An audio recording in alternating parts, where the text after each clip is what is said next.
The cursor hovered over my personal server directory for exactly 3 seconds before he clicked delete. Bradley Prescott didn't even look at me when he did it. He just kept that smug grin plastered across his face while the confirmation dialogue flashed on his high-resolution screen. "You do not own this code," he said, his voice dripping with condescension. The server icon blinked once, twice, then vanished. That was the moment everything went dark. Every monitor in the main building flickered to black. The constant hum of servers in the next room stuttered, then died. Someone down the hall let out a loud scream. Bradley's face went from smug to ghost white in under 2 seconds. As for me, I closed my laptop, slid it slowly into my bag, and smiled. The entire corporate database had just erased itself. Before anyone could process what was happening, I was already standing up, my leather messenger bag over my shoulder, walking toward the exit like I had just finished a regular Tuesday. Behind me, absolute chaos erupted. Voices were overlapping, phones were ringing, and someone was yelling about backup protocols. Bradley sat frozen at his desk, his mouse clicking frantically at a screen that showed nothing but an error message in brutal red text. I did not look back. Let us trace this back to where it all began. My name is Paul Miller. I kept it simple, though after my divorce years back, I dropped the hyphenated name I had briefly taken. I was the senior systems architect at Helix Solutions, a mid-sized tech firm in Portland that specialized in database management for healthcare providers. 15 years I had given them. 15 years of late nights, weekend calls, and building something from the ground up that actually worked. Our systems handled critical patient records, pharmacy logs, and real-time medical charts for dozens of clinics and hospitals across the Pacific Northwest. If our database went offline, doctors could not access allergy lists, nurses could not verify dosages, and surgeries would be delayed. It was a massive responsibility, and we took it seriously. My roots were not in Silicon Valley mansions or legacy tech money.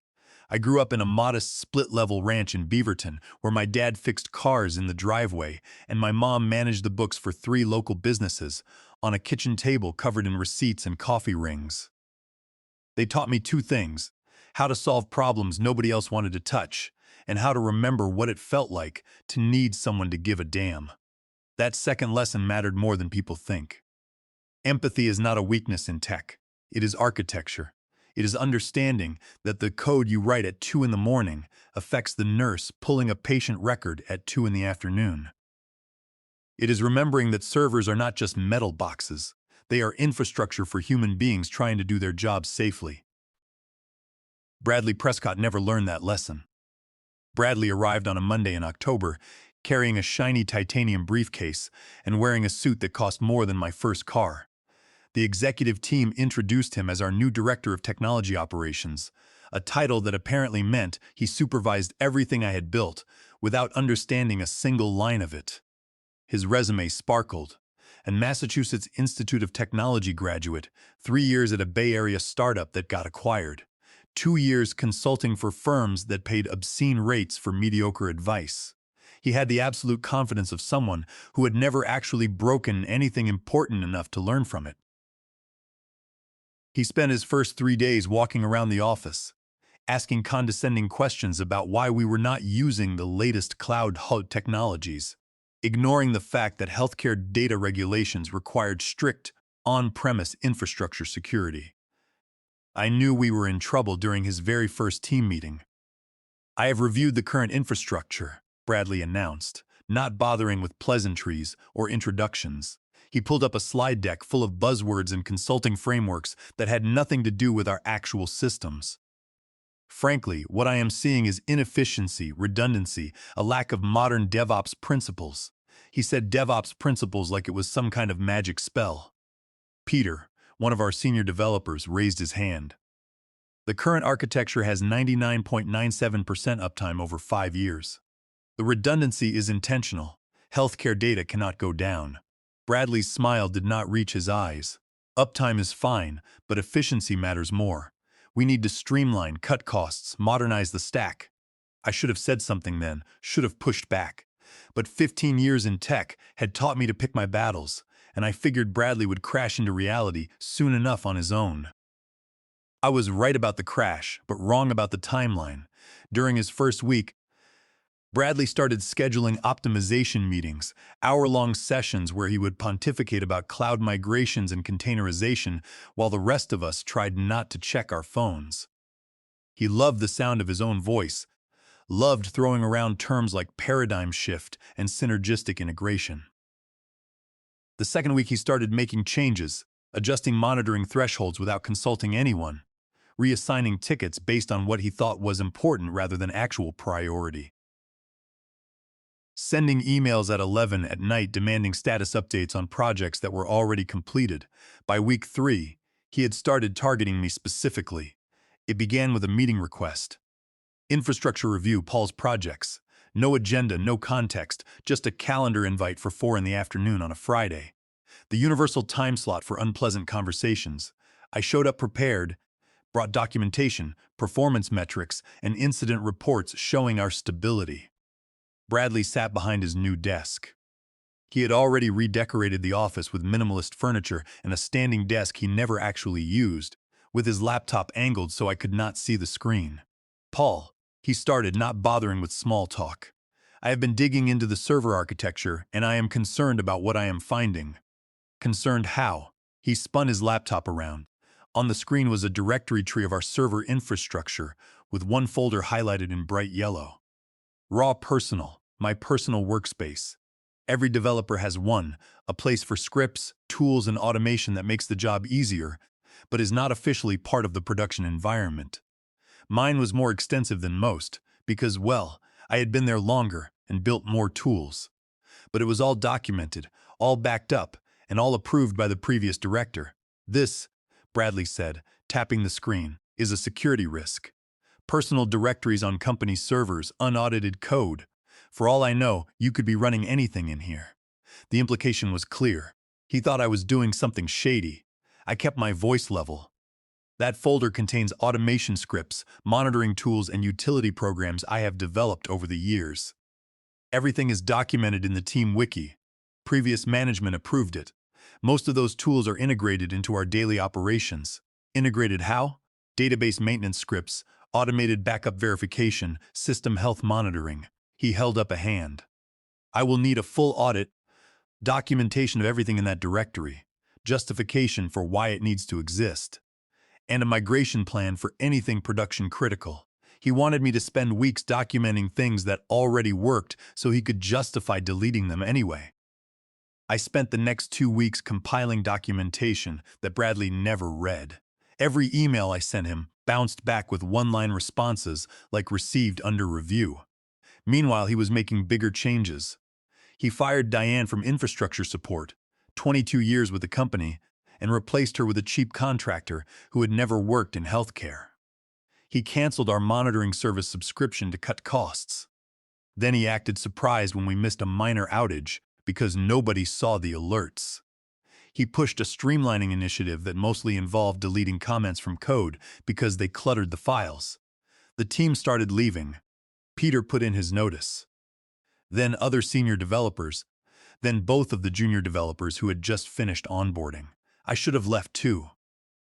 My resume could land interviews anywhere. But there was something about abandoning the systems I had built. Systems that real people depended on, that kept me there. So I stayed and I documented, and I watched Bradley dismantle 15 years of careful work with the confidence of someone who had never actually had to fix anything. The breaking point came on a Thursday in November. I was in the server room, the actual physical server room, because despite Bradley's cloud obsession, healthcare regulations meant we still maintained on-premise infrastructure, running a routine hardware check. The door opened behind me. Bradley walked in, followed by 2 people I did not recognize, corporate auditors. "Paul," Bradley said, "these are auditors from corporate. They are here to review our security compliance." This was news to me. Nobody had mentioned an audit. "I scheduled it last week, sent an email," he claimed. He had not. I checked my phone right there, and there was nothing. One of the auditors, a thin man with wireframe glasses, stepped forward. "We need access to all server directories, including personal workspaces, to verify compliance with corporate data policies." Bradley was watching me, waiting for a reaction. I unlocked my workstation and stepped aside. "Everything is documented. Access logs are clean. You will not find any issues. The audit took 3 hours. They found nothing because there was nothing to find. Every script was documented, every tool was logged, and every line of code had a clear purpose. When they finished, the thin man nodded at Bradley. All clear, no violations. Bradley's jaw tightened. After the auditors left, he cornered me in the hallway. Just because you passed the audit does not mean that personal directory stays. It is non-standard. It is a security risk, and I want it gone. Those tools are integrated into production. Deleting them will break automated processes. Then document the processes and rebuild them properly in the official repositories under proper version control. They already are under version control and in the documentation. You would know that if you had read any of the materials I sent. His face flushed. I do not appreciate the attitude, Paul. I am trying to run a professional operation here. So am I. I have been for 15 years. Yeah, well, things change. New management means new standards. Either adapt or find somewhere else to work. That night, I went home and updated my resume. But before I could start sending applications, Bradley made his move. The email came at 6:47 in the morning on a Friday, sent to the entire technology department with executive leadership carbon copied. The subject line read, Infrastructure Modernization Initiative. Team. Effective immediately. We are implementing new standards for server management and code repositories.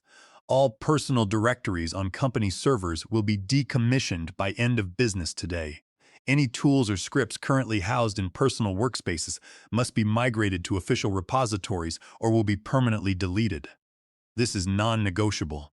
We cannot maintain professional standards while allowing unaudited personal directories to exist on production infrastructure.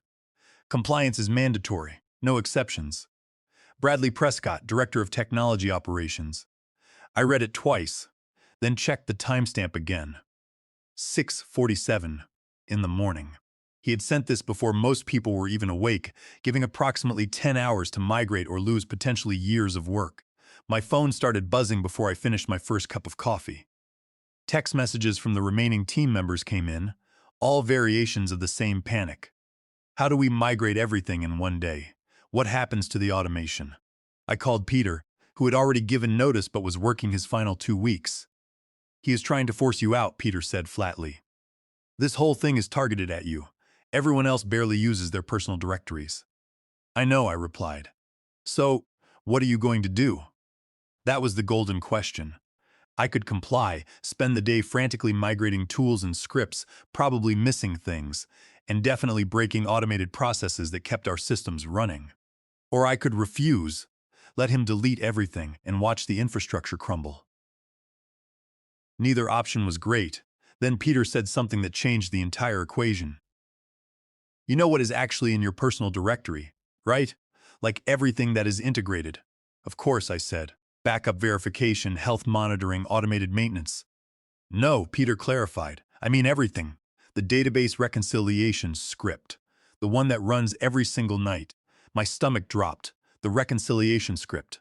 I had written it 8 years ago, when we migrated from the old legacy database system to our current production database. It checked data integrity between the legacy backup system and the current production database, running silently and perfectly every single night for 8 years. Nobody remembered it existed because it had never failed. Bradley does not know about that script, I said slowly. Does anyone? I thought back. The original project documentation was archived. The previous director knew, but he had retired 4 years ago. The team members who worked on the migration had all moved on. No, I said, I do not think anyone does. Peter was quiet for a moment. What happens if that script stops running? I pulled up the script on my laptop, reading through the code I had written nearly a decade ago. It was elegant, checking data integrity, flagging discrepancies, automatically correcting minor issues, and logging everything. Without it, the databases would drift. The production database and backup database would slowly desynchronize. Nothing catastrophic immediately, but over time the backup system would become unreliable, eventually useless. But there was a more immediate danger. The script maintained active, open socket connections to both database systems. If someone deleted the directory containing the running process while it was maintaining active connections, it would trigger a critical database lockout. The database safety protocol would assume a hostile attack and shut down all external access to prevent data corruption. I realized this was my leverage, but I was not planning sabotage. I was planning complete compliance. He wanted the directory gone. Fine, I would delete it, but I would warn him first. I spent the morning creating documentation. This was not the documentation Bradley wanted. He had already ignored all of that. This was documentation for myself and the company records, specifically citing federal healthcare regulations. Under the Health Insurance Portability and Accountability Act security rule, specifically Title 45 of the Code of Federal Regulations, Section 164.308, our firm was legally required to maintain data integrity and automated backup verification processes for healthcare patient records. Discontinuing the database reconciliation script without an active migration path directly violated this federal compliance standard, exposing Helix Solutions to severe civil penalties under the Health Information Technology for Economic and Clinical Health Act for willful neglect. I put this warning on page 17, Section 4 of a 47-page technical transition document. I knew Bradley would never read a document that long, but it would be there, officially logged.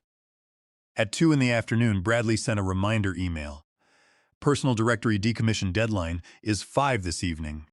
I will be personally verifying compliance. Failure to comply will result in administrative deletion of non-compliant directories. I replied to the email, carbon copying the executive distribution list. I will be removing all contents from my personal directory before the deadline. Please note that several automated processes will need to be manually restarted after migration.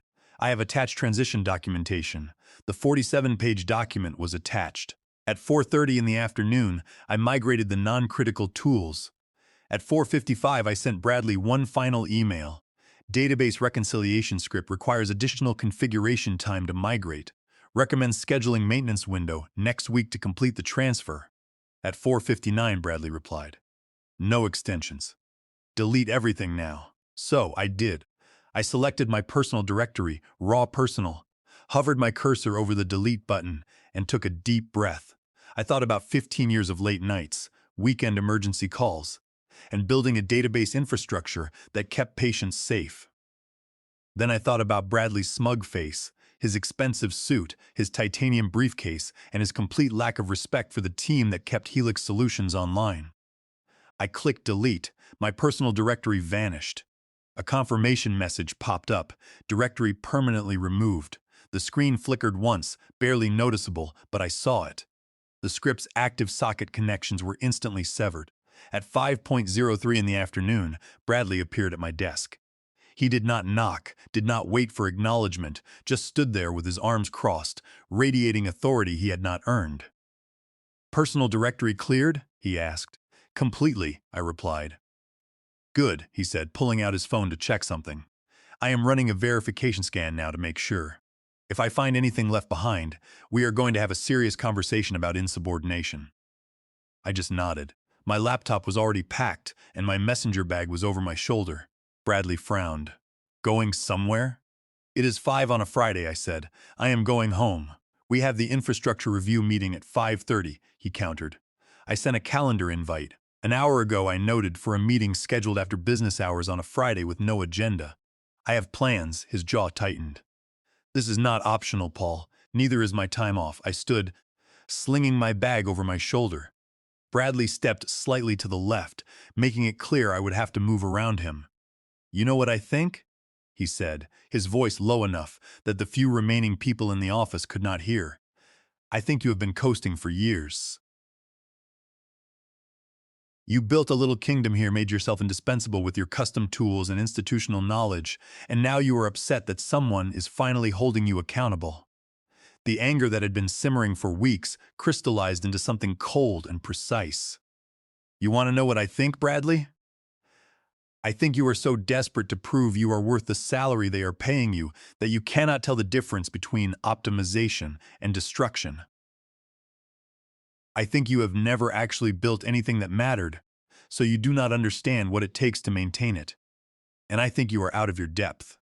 Right as the words left my mouth, the first monitor went dark. A workstation 3 desks down flickered once, twice, then displayed a database connection error. Then another monitor went black, then another. Bradley's phone started ringing, then the desk phone near the conference room, then someone else's. The overhead lights flickered. Bradley stared at his phone, the color draining from his face in seconds. So what the hell? My phone buzzed with a text from Peter. Database just went offline. All of it. What did you do? I had not done anything. I had just followed orders. Forcibly terminating those active connections had triggered the safety lockout, shutting down database access to prevent corruption. Bradley was already moving, half jogging toward the server room. I followed him, bag still over my shoulder, because I wanted to see this play out. The server room was pure chaos. Monitors displayed error messages in cascading red text. Roger, the senior database administrator who had been with the company even longer than me, was typing frantically, sweat building on his forehead. What happened? Bradley demanded. Roger did not look up. Database reconciliation process crashed hard, triggered an emergency shutdown to prevent corruption. I am trying to restart it, but something is wrong with the backup connections. How long until it is fixed? Bradley pressed. I do not know. I have never seen this happen before. The reconciliation script has been running perfectly for years. I do not understand why it would suddenly stop. Roger stopped typing and turned slowly to look at me. He knew. The realization spread across his face. The script, he said quietly. It was in your personal directory. Bradley's head snapped toward me. What? The database reconciliation script? Roger repeated, louder now. The one that maintains integrity between production and backup. Paul wrote it years ago. It runs from his personal directory. Ran, I corrected, past tense. The directory was deleted at 5, as instructed. The silence that followed was heavy. Bradley's face went through several colors, red, white, then purple. You deleted a critical production script, he said, his voice shaking. Without authorization, without migration, you just deleted it? I pulled out my phone, calmly opened my email, and showed him the screen. I sent you 3 emails about the database reconciliation script, documenting that it needed proper migration time. You replied, and I quote, "No extensions. Delete everything now." Bradley grabbed my phone, his hand trembling as he read the email chain. I did not know it was critical infrastructure. It was in the transition documentation I sent, I replied. Page 17, Section 4, Database Reconciliation and Integrity Maintenance. I cannot read 47 pages of technical documentation in one afternoon, he yelled. Then maybe you should not have given one afternoon to decommission 15 years of infrastructure. Roger had stopped typing and was watching us with wide eyes. Bradley shoved my phone back at me, his eyes wide. Fix it right now, he demanded. Restore the script and get the database back online. I cannot, I said. The directory was permanently deleted as ordered. Rebuilding it from scratch, reconfiguring permissions, and re-establishing connection protocols will take a week. We do not have a week, Bradley stammered. Healthcare clients expect 24/7 access to patient records. I adjusted my bag. Then I suggest you contact the backup recovery team and start working on a manual restoration. You are not leaving, Bradley snarled. You caused this mess and you are going to fix it. Actually, you caused this when you ordered me to delete critical infrastructure without planning, I said. I followed your written order. Bradley looked like he wanted to scream. This is sabotage. This is compliance, I replied. I deleted my directory as mandated. You did not bother to understand what was in it. You knew this would happen. I warned you in writing, I said. You chose not to read it. Roger cleared his throat from his desk. Guys, the database is still down. Paul fixes this now, Bradley snapped, or he is fired. I smiled. Fire me then. But rebuilding it requires knowledge of both the current database architecture and the legacy system. I am the only person left who knows both. Fire me, and you will pay consultants 3 times my salary to spend 6 months figuring out what I can fix in a week. Bradley's phone rang. The voice on the other end was loud and angry. I understand, sir, Bradley said, his voice tight. We are addressing the malfunction now. He hung up and looked at me. How long to fix it? If I start now, work through the weekend, and everything goes perfectly, the database will be back online by Monday morning, I said. Full reconciliation will be restored by Wednesday. That is unacceptable. That is reality, I countered. The alternative is hiring outside consultants, your choice. Another phone rang, then another. Bradley ran a hand through his hair. His confidence completely evaporated. Fine, fix it. Whatever you need, just fix it. I will need a few things first, I said. In writing. Bradley stared at me. You are making demands? I am establishing terms. Big difference. His phone rang again. He declined the call. What terms? First, a formal written acknowledgement sent to executive leadership that this outage resulted from your directive to delete infrastructure without proper migration planning. Absolutely not, he said. Then good luck with the consultants, I replied, turning toward the door. Wait, Bradley's voice cracked. What else? Second, restoration of my administrative access. No restrictions, no oversight. Third, no retaliation, no write-ups, and no disciplinary action. Put it all in writing. You think you are in a position to negotiate? He hissed. His phone rang again. This time he answered. Yes, sir, we are working on it. Yes, I understand the severity. He hung up and looked at me with pure hatred. Fine, you will have everything in writing. Now fix the database. One more thing, I added. When this is resolved, I want a glowing recommendation from executive leadership for my next job. Because after this weekend, I am done. You are quitting? Bradley asked. The moment the database is stable, I am giving my 2 weeks. I am not staying in an environment where management deletes critical infrastructure to win a power play. He wanted to argue, but 3 more phones were ringing, and the weight of consequences was finally settling on his shoulders. Fine, he said, whatever, just fix it. I set my bag down and pulled out my laptop. Roger, I need full access credentials. Roger was already typing, sending them over. We worked through the night. By midnight, I had stabilized the production database enough to bring it back online in read-only mode so clinics could view records. By 6 Saturday morning, backup systems were syncing. Bradley showed up at 7 on Saturday morning looking like he had not slept. Status? He asked. Production database is live. Full restoration by Monday morning. Reconciliation script is rebuilt and testing. Executive leadership wants a full report, he said. I looked up. Bradley, I have been awake for 26 hours fixing a problem you created. They will get the report when the work is done. He sat down, looking diminished. I screwed up, he admitted. I thought I was modernizing. You were trying to prove your value by finding problems that did not exist, I said.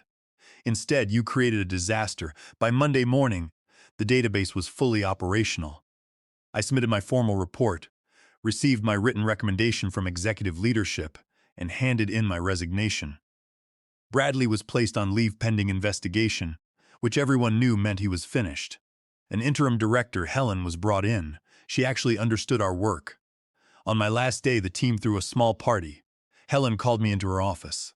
Paul, she said, I read the report. You followed orders, documented everything, and let incompetence expose itself. It was compliance, I said, nothing more. She smiled, handing me my final paycheck and a generous crisis bonus. If you ever want to come back, my door is open. I thanked her, but I was ready. 3 months later, I was running my own consulting firm. 6 months later, I hired Peter, and sometimes, late at night, I will find an undocumented personal directory at a client's office.